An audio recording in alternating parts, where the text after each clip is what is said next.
Anyone ever have a confrontation with a celebrity? I'll start. Till many redditors think confrontation is a synonym for encounter. Have you ever opened a door at the exact moment someone else was about to do the same thing on the other side and bashed their head in? My mom did this to Leonard Nimoy. My aunt, who has never watched a game of basketball, met Shaq in an elevator when he was at the peak of his career. Her son is one of the biggest Lakers fans and she kind of recognized his face. This was their conversation. Aunt, aren't you famous? Shaq, haha, you could say that. Aunt, can I get your autograph? Shaq, if you can guess my name. She never got that autograph. My dad and I were in London one day. I think we'd been to a museum. I was about 9, maybe 10. We decided to get a cab to a restaurant because I didn't like the confined trains. So as we hail a cab, another gentleman about 4 feet away from us does the same. I turn to my dad and say, look, it's the man from Fawlty Towers. Lo and behold, it was John Cleese in the flesh. He was very courteous and insisted that we take the taxi. I also told him that I was a big fan of Fawlty Towers, despite it being made some 20 years before I was born, to which he replied, just don't mention the war. Not me, but a friend of mine. He was out with his girlfriend for lunch at a very fancy hotel in Dublin, Ireland, and Colin Farrell happened to be there too. This was back at the height of his fame. So my mate sauntered over to him and said something like, hey Colin, any chance of a photo? Colin Farrell, being the cool dude he was then, was like, yeah, course man. No bother, and started fixing his hair etc. At that point, my mate hands him the camera and poses with his girlfriend. In fairness to Colin Farrell, he didn't know what to do at first, but he did actually take the photo and they still have it to this day. The photo that Colin Farrell took of him and his now wife. I love that story.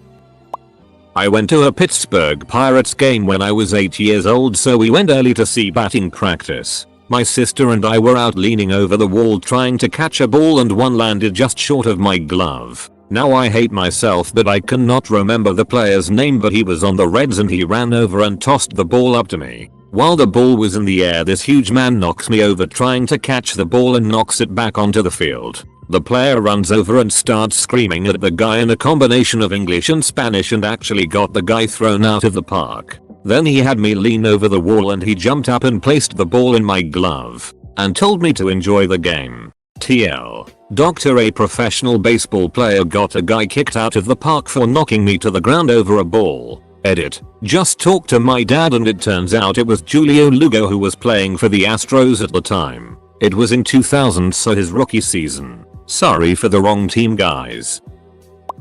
Pizza place in Sacramento, CA. It was the Warped Tour and Hilary Duff was on it. The night before the concert, she and her posse, yes, she had a posse, decided to stop into our restaurant. When I saw her outside, I immediately asked to be the person to take her order. Even though I was a cook, the cashiers obliged. So she walked in and I gave our usual greeting. She walked up, I explained the menu all courteous like, and her group ordered. After everything was done, I asked, and what name will be on the order? She just looked at me like I was ducking crazy. UHH. Hillary. Is that 2 L's or just one? Only one. As I took her money and stuff, she asked, do you really not know who I am? No. Should I? Was my only reply. She mentioned she was Hilary Duff and was on TV and actually playing at the concert the next night. Ha, that's strange, I said. Then I yelled to my friends in the back, hey guys,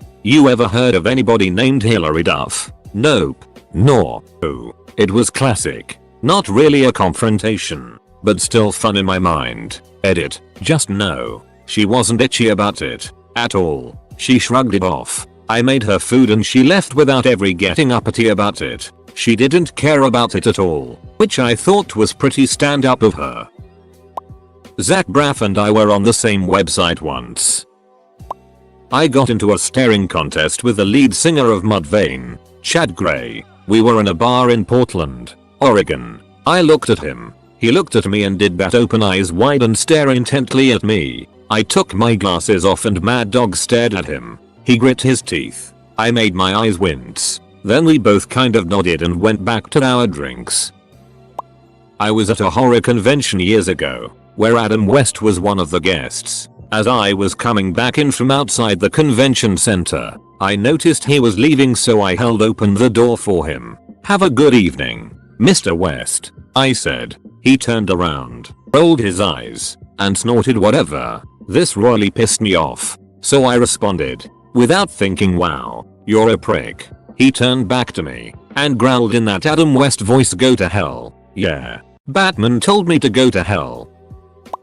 I was at an Obama rally back in August of 2007. We were at Florida and in a smallish gym. We had shaken Obama's hand and talked to him a bit, and ended up following him back behind the barricade, talking to him. He ended up hugging us and all this stuff, but security was not too keen on it, so they asked us to move. Obama climbs up on the bleachers to take a picture with the band. Security ends up pushing me to move on the other side of the barricade. Not hard, but it was crowded, and I fell forward. I reached up to grab the first thing to stop my fall. It was Barack Obama's ass cheek. He laughed.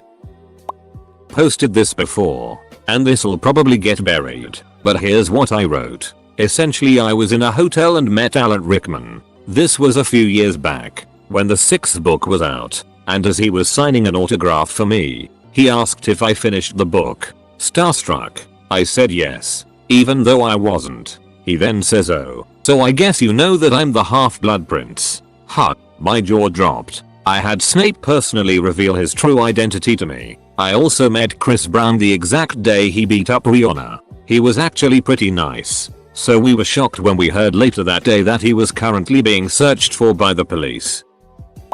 One of the most embarrassing moments of my life. I met Emerald Lagasse. I saw him at a shopping mall for some kind of promotional thing he was doing there. I passed by and was looking at him, and I ran straight into this big camera. It fell over and everybody just stared at me. Emerald came over and was really pissed. He was all red in the face and asked me why I ran into the camera. Nobody around seemed to notice he was being a huge douche. I told him it was an accident, but he just told me to get out of there before I caused any more trouble. Easily the weirdest thing that's ever happened to me. When I see him on TV it makes me cringe and I have to change the channel.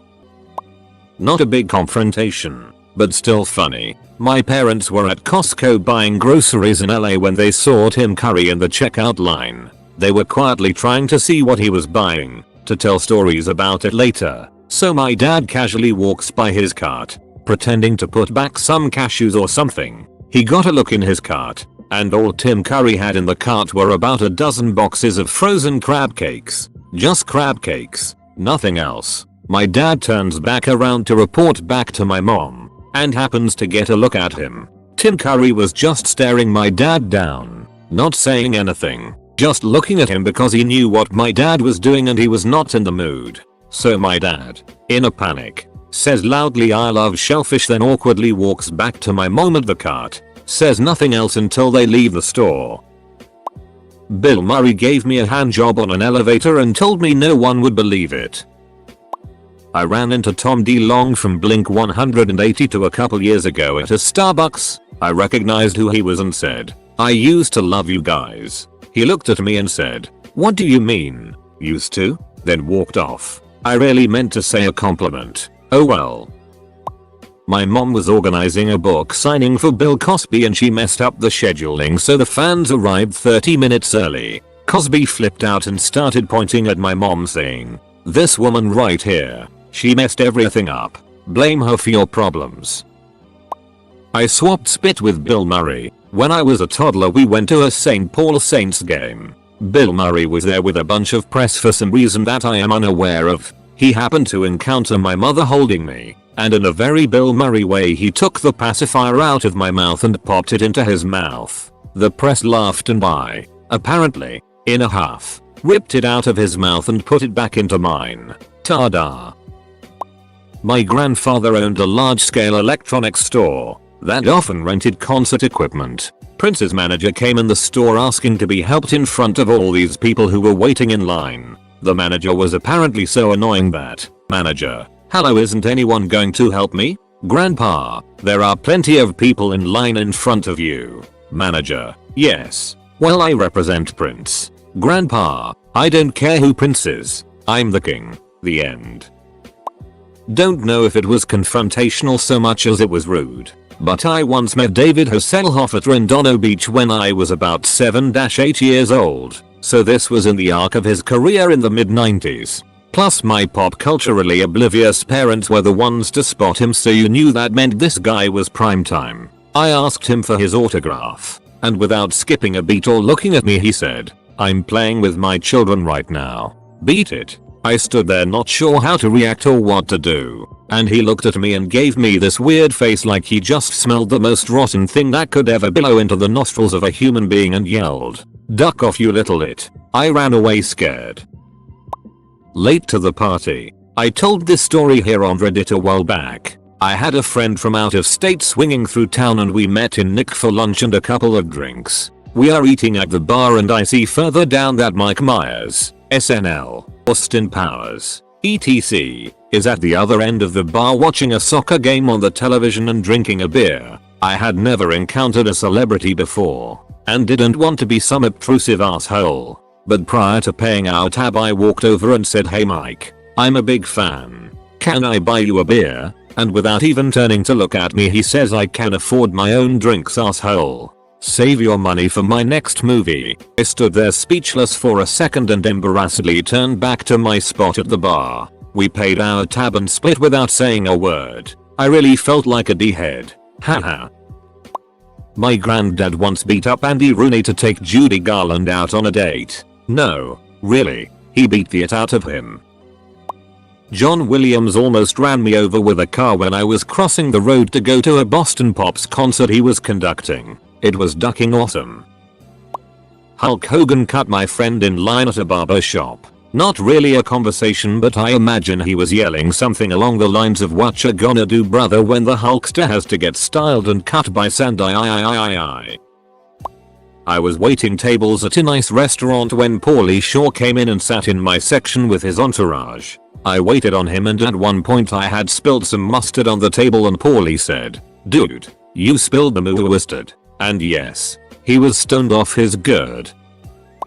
I was in Las Vegas with my family waiting to walk across Tropicana Boulevard when my stepmother became impatient and just jaywalked amidst afternoon traffic. A Rolls Royce came screeching to a halt, and inside was a smiling Wayne Newton who waved us to cross and insisted on waiting. The guy must be immune to assholes.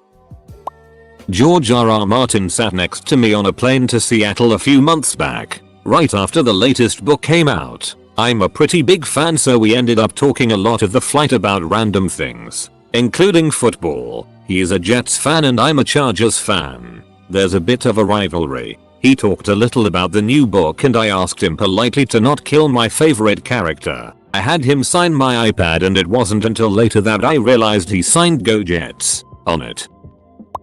My dad owned a liquor store in Malibu near the homes of many celebrities. I worked there for a summer and a couple regular shoppers included Denise Richards, Jay Leno and Drew Barrymore. My dad stocked these smoothies called a Dwala solely on her request. She was the only one who ever bought them. However, his best customer by far was none other than Mark Hamill. He was on a first name basis with my dad. He came in maybe 3 times a week and always bought 4 packs of True Blue cigarettes. Again, something my dad carried specifically for him. His career wasn't doing too well, I guess. He drove a crappy car and his shirts were always some free promo item from a cartoon. I remember he wore a Pokemon shirt once. When I finally got the nerve to talk to him, I told him I was a big fan of Star Wars. The next time he came, he gave me a signed photo of him hanging onto Slave Lair. He signed it to Justin. Forcefully yours, Mark Hamill. Great guy.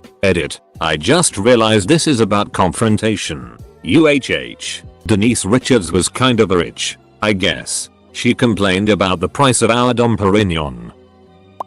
I had sex with Eartha Kitt in an airplane bathroom. One time Forthulfx disagreed with my comment, but he didn't downvote me. He just posted a thoughtful reply and upvoted me for contributing to the conversation. Dude's legit. Also, I went to Penn State, so like most other graduates Joe Pa almost ran me over once. It was my fault. He sort of rolled his eyes and waved me across. Veal. Talking about Joe made me sad and disappointed now, comma. I was on Bourbon Street in New Orleans with my brother and some friends, and my little brother points out a guy walking out of a bar with a few people in tow. He points and says, "Isn't that the guy from Hercules TV show starring Kevin Sorbo?" I look over, and surely enough it is the one and only Bruce Campbell. I walk over his way and say, "Loved you in the Evil Dead series." He points back at me and smiles and seriously says, "Yeah, me too, kid." I was a bike courier in Philadelphia during the filming of Law Abiding Citizen. Part of the job was to deliver pickup documents from City Hall, where most of the filming was going on. So one day I got out of the elevator in a huge rush only to walk into a crowd of people. I realized it was because Jamie Foxx and his henchmen were waiting for a ride up, trying to block fans away. So I ended up, in my rushed state, ramming into him and yelling out in my way, "Jamie Foxx," only to get awkward glances from most people that saw. Guess I took my job pretty seriously. My roommate had gone to a Weird Al concert one night. I shot him a text asking him to grab our mail on his way back because I had ducked up my foot in a motorcycle accident the previous day and couldn't walk. About 30 seconds later I got a text back saying, "Dear Nick, pick up your own damn mail. Love, Weird Al." I chalked it up as a joke at the time, but when my roommate got back he told me that while getting a picture with Weird Al my text popped up, and instead of taking the picture together Al grabs his phone and sends me the text. Apparently he then walked off without even taking the picture together. I worked at a concert venue. Not a direct confrontation per se, but Dave Matthews is an asshole. Sorry for anyone who likes him, but his concerts are the worst ducking thing ever. First, he's so conceited that when he's walking around backstage, he tells staff supervisors that any staff members he walks by should turn their back and stare at the ground until he passes. Second, the concert venue had big screens on the sides of the seats so people way in the back still had a semblance of a view. Dave Matthews required us to construct elaborate tarps hanging from the ceiling to block these, because he didn't want to look at himself while he was singing. TLDR, Dave Matthews is an egotistical D. Don't even get me started about his fans. Oh I forgot about my best run-in. I was working in a mall kiosk selling cell phones. One night, some lady came in and wanted a hands-free headset. She asked if it would work with an out-of-country phone. I was in Vancouver then. I said of course. She came back later that night and said it didn't work. We had just set up the kiosk and I was unable to do refunds, so I sent her, in the rain, mind you, to the main store down the street. The next day, she comes storming up to the kiosk. My work buddy goes, "Holy it's that woman," and she brought Oni with her. The lady starts screaming at me for making her go out in the rain when the other store was closed. Oops. All the while Arnold Schwarzenegger is standing behind her, looking confused and talking German to his friend. Turns out she was his personal shopper. Very surreal. This was in the 90s. Grover Cleveland spanked me on 2 non-consecutive occasions. My father almost hit John Cena with his car at an event when I was younger. In that instance, you really couldn't see him. I was working at a coffee shop in New York and Jesse Camp walked in and asked if he could use the bathroom. I said, "Yeah, if you buy a coffee," and he was like, "Don't you know who I am?" And I said, "Buy a coffee or get the duck out." He got the duck out and the owner slapped me on the back. I hated that guy. Last year during Movember, my friend and I walked into a coffee house. Seeing there was a man with a budding mustache, my friend went up and slapped him on the arm to get his attention. When the man turned around, we noticed it was James Franco. We asked him if he was growing a mustache for Movember. He said no and looked angry that he had been bothered. We left in shame. Freakin' Johnny Damon. I worked at a concert venue as a parking attendant and watched the VIP parking section. Anyone with a VIP pass could obviously park there. So Johnny Damon pulls up and is like, "You can let me in now." I had no clue who he was, so I asked him for his pass. He was all like, "I'm Johnny Damon. Don't you know who I am?" I was all like, "No," and like 16 at the time. He asked again for me to let him in and I refused. And he sped off all angrily. Douchebag. Not my story, but a friend's. She was working late at a costume design workroom at college. Late at night, All alone she is working on a project and the doors are suddenly thrown open by freaking Patrick Stewart. He hurries over to her and asks, "You there? Who are you and what are you doing?" They talked for a few minutes before he excused himself to return to his exploring of the facilities. Apparently the Royal Shakespeare Company was in town to do a show and were at the university to meet the student actors. He had run off after the meeting to explore. TL. Doctor apparently Patrick Stewart is freaking awesome. I met Seth Rogen. I was working at a theme park, hosting a cartoon dog, one named after an ex-planet. If you catch my drift. When a couple younger teens started smacking him, I ran over shouting, "Hey, stop hitting him. Let's be nice." They smacked him again on the nose. Not too hard. But seriously? So I yelled, "I'm calling security. No one treats him like that." They got scared looks on their faces and kind of ran off. I hear a loud recognizable laugh and turned to see Seth Rogen looking at me. He said that was awesome. You're good at your job. And then walked away laughing. Made my month. Edit. Sorry for the confusion. TL. Dr. Cartoon Dog got hit by kids. I told the kids off and they ran away. Seth Rogen thought it was funny and told me I was good at my job. This isn't me, but my friend pooped about 10 feet away from Glenn Close. She came into the breakfast joint he works at, and the bathroom is adjacent to where she sat. OMG Glenn Close. Ima poop near her.